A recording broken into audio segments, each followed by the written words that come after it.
Hi guys, welcome back to my channel, and today we're going to be wrapping up my year of books in 2020.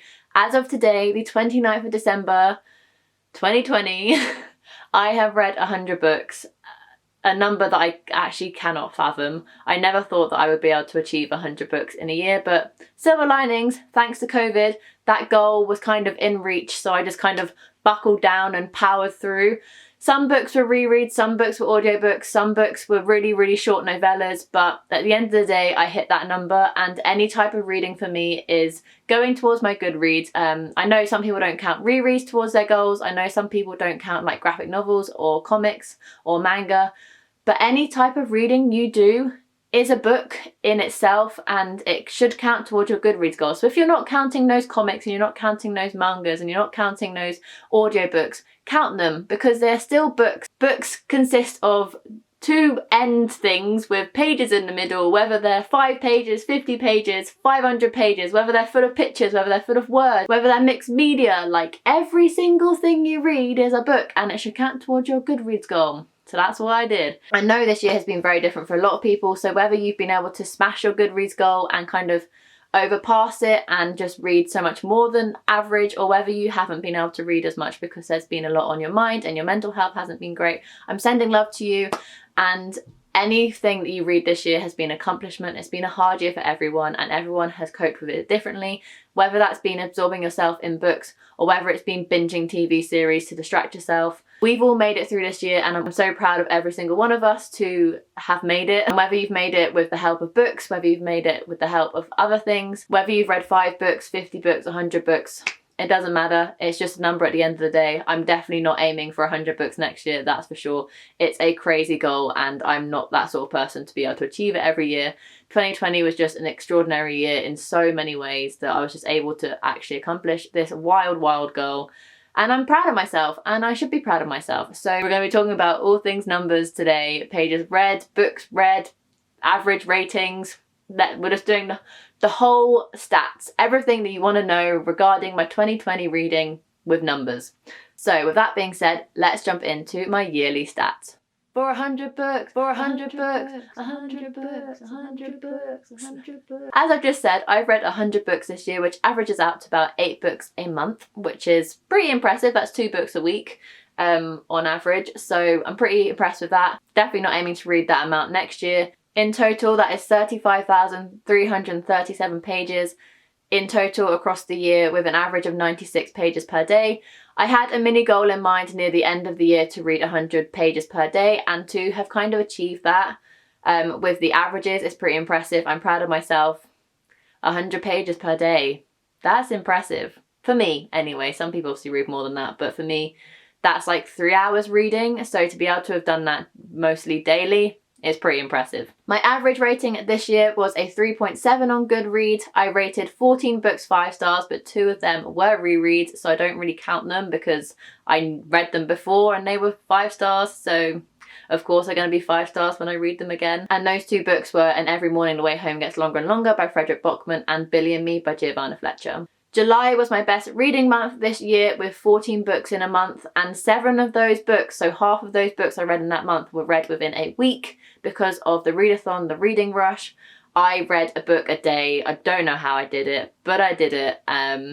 Once again, proud of myself, but not going to aim for that this year, that's for sure. I'm not even participating in that readathon this year, so proud of myself for reading 7 books in 7 days. 66% of my reads this year were physical, with 20% being ebook and 13% being audiobooks. My most read genre, of course, being contemporary, with 66% of my reads being within that genre. My second highest genre, which I'm very shocked for, and are you ready to hear, was fantasy. The fantasy genre.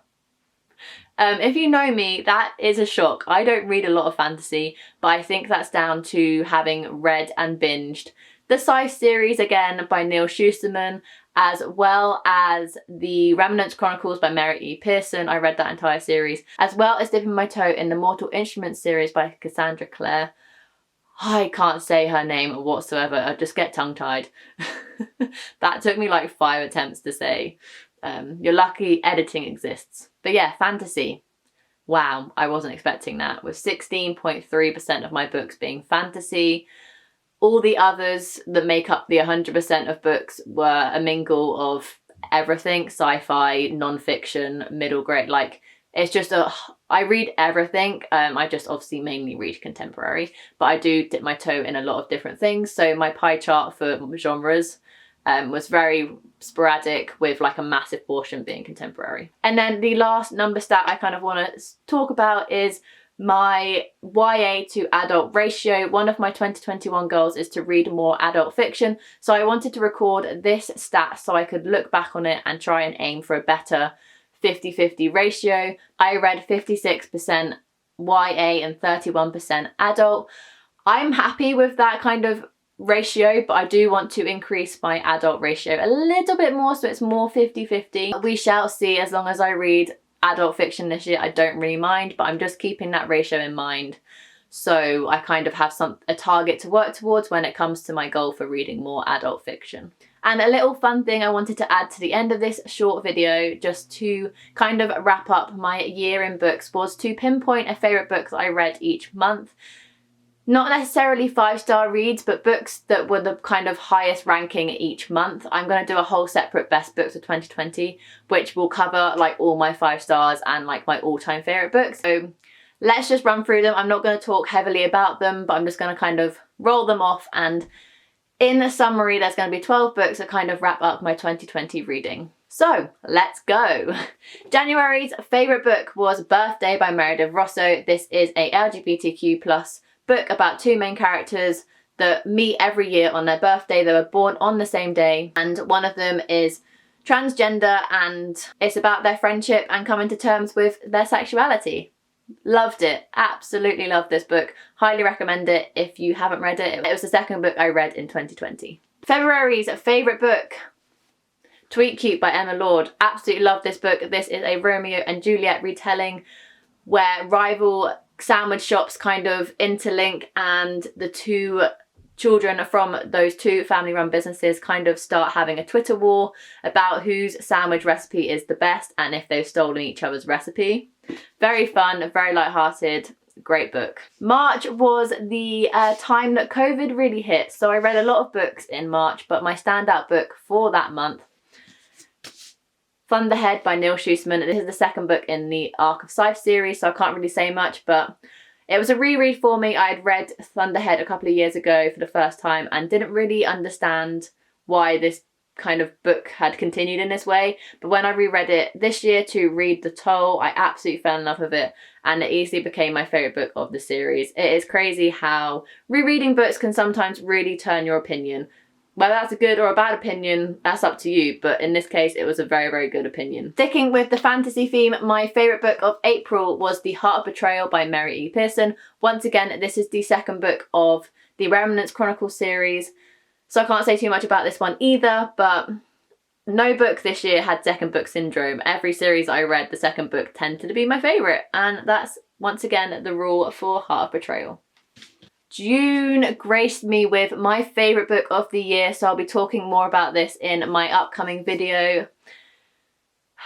But let's all just take a moment to appreciate my favourite book of 2020.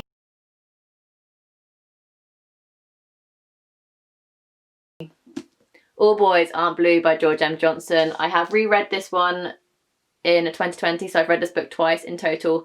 Fell in love with it all over again the second time round, and I tabbed it up that time as well. I just absolutely adore this book so much. This is about George M. Johnson's life as he grows up being black and queer in a minority community. So impactful, so empowering, and just such an incredible, eye-opening, insightful read. Love it, love it, love it. Read it if you haven't already. July saw me read one of my also favourite books of 2020, The 24-Hour Cafe by Libby Paige. I actually have a full reading vlog for this book if you want to check it out and hear more of my thoughts. But this book was just so heartwarming and so well written and hit some really cool topics. And this book basically follows 2 waitresses, Emma and Mona, who work in a cafe that never closes, where each character has a 12-hour shift, and you meet so many different walks of life, and it just shows you that you don't know what's going on in someone's life unless you physically know them, so you don't need to judge them. Like, no one needs to judge anyone in this life. You don't know what they're going through. There's some really, really cool characters. following some really crucial storylines in this book, and I love of this book, and definitely a highlight of my year was reading and vlogging this experience. August saw me read my favourite book, Clap When You Land by Elizabeth Acevedo.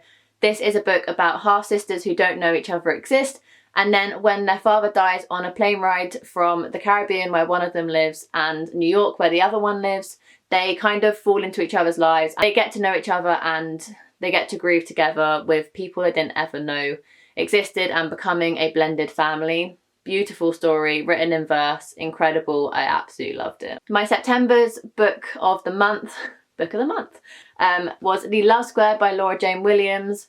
Absolutely fell in love with this writer this year. I think she tells stories in such an incredible way, and this book follows a main character called Penny who has everything in life apart from her relationship and love. So she's struggling to fit that into her life until she kind of starts to stumble across three guys that all have a different approach to romance and love. This book is great for LGBTQ+ representation, as well as exploring the different ideas of love. I really enjoyed it, and hands down one of the easiest 5 stars I gave this year. Funnily enough, October was a shit month for me this year, my worst month.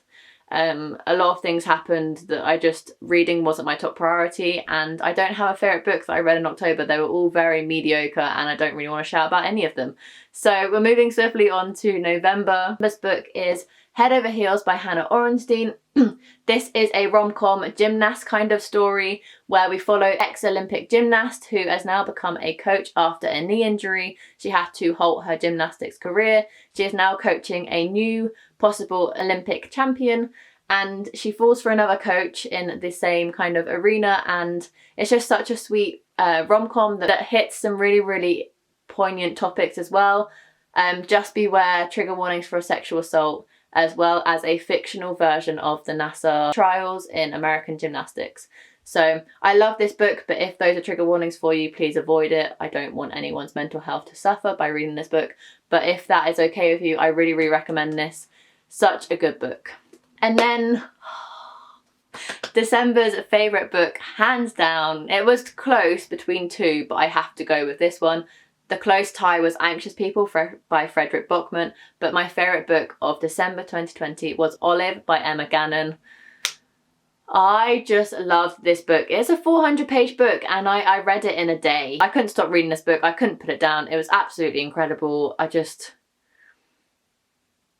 love it so much. It was so good. So Olive is the main character of this book, and she is in her 30s and she's starting to feel pressured to kind of have that stereotypical life of marriage and kids.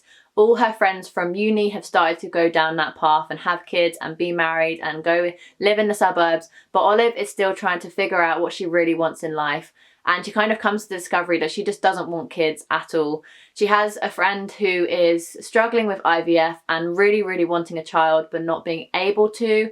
And then she has two other friends who one is suffering from postpartum depression and the other one has 2 kids but is kind of struggling secretly and kind of not wanting to reach out. And the way Emma Gannon writes the dynamic of this friendship, it reminds me of so many friendships that I have in my life that are just always there for you, and it was just, I can't describe it, it was just utterly brilliant.